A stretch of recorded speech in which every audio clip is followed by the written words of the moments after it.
જે ઘરના આંગણામાં કરોડોની સંપત્તિ આરોટતી હતી, જ્યાં સુખ અને વૈભવ પાણીની જેમ વહેતા હતા, તે આલીશાન બંગલાની દિવાલો આજે એક એવા આક્રંદની સાક્ષી બની ગઈ હતી જે સાંભળીને પથ્થરનું હૃદય પણ પીગળી જાય. સુરતના એક જાણીતા અબજોપતિ પરિવારની એકમાત્ર લાડકવાઈ દીકરી સાથે બનેલી આ હૃદયદ્રાવક ઘટના છે. અમીરીના ભભકા પાછળ છુપાયેલા એક એવા કાળા સચ્ચાઈનો પર્દાફાશ કરે છે જે વાંચીને તમારી આંખો ભીની થઈ જશે અને પૈસા પ્રત્યેનો તમારો દૃષ્ટિકોણ કાયમ માટે બદલાઈ જશે. સુરતના પોશ ગણાતા પીપલોદ વિસ્તારના એક આલીશાન બંગલામાં ભારે ચહલપહલ શરૂ થઈ ગઈ હતી. આ બંગલો હતો જાણીતા હીરા ઉદ્યોગપતિ ધનસુખલાલ શાહનો, જેમની ગણતરી શહેરના અગ્રણી કરોડપતિઓમાં થતી હતી.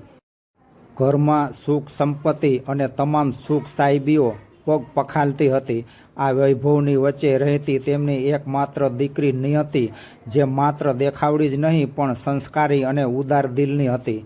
નિયતિએ હમણાં જ પોતાનો અભ્યાસ પૂરો કર્યો હતો અને તે પિતાના બિઝનેસમાં હાથ વટાવવાનું વિચારી રહી હતી. તેના ચહેરા પર હંમેશા એક નિર્દોષ સ્મિત વહેતું, જે આખા ઘરને જીવંત રાખતું હતું. પરંતુ કુદરતના ચોપડે આ હસતા રમતા પરિવાર માટે કંઈક એવું લખાવાનું હતું જેની કલ્પના પણ કોઈએ કરી નહોતી. એક પરિવારની સવારે નિયતિ પોતાની કાર લઈને ગરીબ બાળકોના એક આશ્રમમાં અનાજ અને કપડાં વહેંચવા માટે નીકળી હતી. દર મહિનાની જેમ આ વખતે પણ તે ખૂબ જ ઉત્સાહમાં હતી. સવારે 10 વાગ્યાની આસપાસ તે આશ્રમ પહોંચી અને ત્યાં બાળકો સાથે સમય વિતાવ્યો.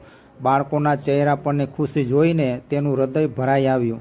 બપોરે લગભગ 2 વાગ્યે આશ્રમથી ઘરે પરત ફરવા માટે તે પોતાની કારમાં નીકળી.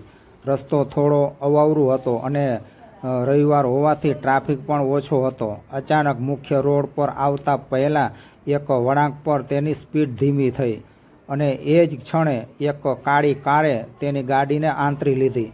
તે કંઈ સમજે એ પહેલાં જ 3 અજાણ્યા બુકાનીધારીઓ યુવાનો તેની ગાડી પાસે આવ્યા. તેમણે બળજબરીથી નિયતિની કારનો દરવાજો ખોલ્યો અને તેને ખેંચીને પોતાની ગાડીમાં બેસાડી દીધી. આ બધું એટલી ઝડપથી બન્યું કે નિયતિને બૂમ પાડવાનો પણ મોકો ન મળ્યો. તે અપહરણકારો નિયતિને લઈને શહેરથી દૂર આવેલા એક અવાવરું અને અડધા બંધાયેલા ગોડાઉનમાં લઈ ગયા. ત્યાં તેમણે નિયતિના હાથ પગ બાંધી દીધા. નિયતિ અંદરથી સાવ ભાંગી પડી હતી, છતાં તેણે હિંમત રાખીને તેમને પૂછ્યું કે તેઓ શું ઈચ્છે છે. અપહરણકારોએ ક્રૂરતાપૂર્વક હસીને કહ્યું કે તેમને માત્ર ધનસુખલાલના કરોડો રૂપિયામાં જ રસ છે. બીજી તરફ સાંજના 5 વાગવા આવ્યા હતા, છતાં દીકરી ઘરે ન પરત ફરતા ધનસુખલાલ અને તેમની પત્ની ચિંતાતુર બન્યા હતા. તેમણે નિયતિના ફોન પર અસંખ્ય કોલ કર્યા, પરંતુ ફોન બંધ આવતો હતો. આખરે સાંજે 7 વાગ્યે ધનસુખલાલના ફોન પર એક અજાણ્યા નંબર પરથી કોલ આવ્યો.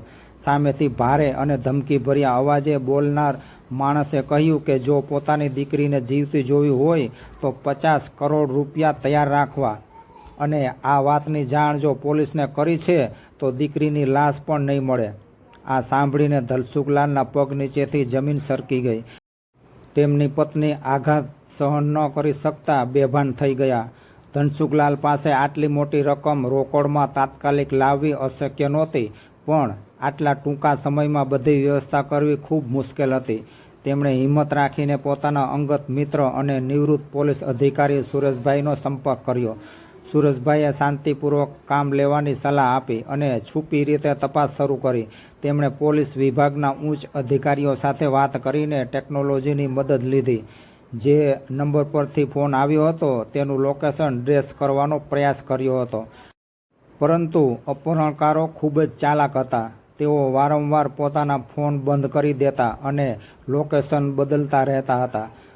દરમિયાન ગોડાઉનમાં બંધક બનેલી નિયતિ ભૂખ, તરસ અને ડરથી વ્યાકુળ થઈ ગઈ હતી. છતાં તેણે અપહરણકારોને સમજાવવાનો પ્રયત્ન કર્યો કે લાલચનું પરિણામ હંમેશા ખરાબ જ આવે છે, પણ પૈસાના નશામાં અંધ બનેલા ગુનેગારો પર તેની કોઈ અસર ન થઈ. અપહરણકારોનો મુખી ઘણો ગુસ્સાવાળો હતો. સમય વીતતો જતો હતો અને ધનસુખલાલ તરફથી પૈસાની ગોઠવણ અંગે કોઈ પાકો સંદેશ ન મળતા તેનો પિત્તો ગયો હતો. તેણે ધનસુખલાલને છેલ્લી ચેતવણી આપી કે જો આગામી 2 કલાકમાં પૈસા ચોક્કસ લોકેશન પર નહીં પહોંચે તો પરિણામ ભયંકર આવશે. ધનસુખલાલ ગમે તેમ કરીને દીકરીનો જીવ બચાવવા માગતા હતા. તેથી તેમણે સુરેશભાઈની મનાઈ હોવા છતાં નક્કી કરેલી જગ્યાએ પૈસા ભરેલી બેગ લઈને એકલા જ જવાનું નક્કી કર્યું. સુરેશભાઈ અને તેમની ખાસ ટીમ ધનસુખલાલની કારનો પીછો ખૂબ જ સાવધાનીથી કરી રહી હતી, જેથી અપહરણકારોને શંકા ન જાય. ધનસુખલાલ હાઈવે નજીકના એક અવાવરું બ્રિજ પાસે પહોંચ્યા. ત્યાં એક બાઇક પર 2 માણસો આવ્યા અને તેમણે પૈસાની બેગ ઝૂંટવી લીધી. તેમણે ધનસુખલાલને કહ્યું કે તેમની દીકરી આગળ આવેલા ગોડાઉનમાં સુરક્ષિત છે. ધનસુખલાલ તરત જ એ તરફ દોડ્યા. તેમની પાછળ છુપાયેલી પોલીસ પણ એક્શનમાં આવી ગઈ. પોલીસે તરત જ બાઇક સવારોને ઘેરી લીધા અને ટૂંકી ઝપાઝપી બાદ તેમને પકડી પાડ્યા. તેમની પૂછપરછમાં અસલી લોકેશનની ખબર પડી અને આખી ટીમ ગોડાઉન તરફ ઘસી ગઈ. પરંતુ ગોડાઉન પર હાજર મુખ્ય અપહરણકારને ફોન દ્વારા ખબર પડી ગઈ હતી કે તેના સાથીઓ પકડાઈ ગયા છે અને પોલીસ આવી રહી છે. ગભરાટ અને ગુસ્સામાં તેણે ભાન ગુમાવ્યું. તેણે નિયતિ પર હુમલો કર્યો. નિયતિએ બચવા માટે ભારે સંઘર્ષ કર્યો, પણ ક્રૂર અપહરણકાર સામે તેની શારીરિક તાકાત ઓછી પડી. બરાબર એ જ ક્ષણે પોલીસે ગોડાઉનનો દરવાજો તોડી અંદર પ્રવેશ કર્યો. પોલીસને જોઈને ગભરાયેલા અપહરણકારે હવામાં ફાયરિંગ કર્યું. થોડી જ સેકન્ડોની એ અંધાધૂંધીમાં અપહરણકારે નિયતિ તરફ બંદૂક તાકી. આ બાજુથી પોલીસ અધિકારીએ ગોળી ચલાવી, જે અપહરણકારના હાથ પર વાગી. પણ કમનસીબે એ જ ક્ષણે અપહરણકારની આંગળીમાંથી છૂટેલી ગોળી નિયતિની છાતીમાં વાગી ચૂકી હતી.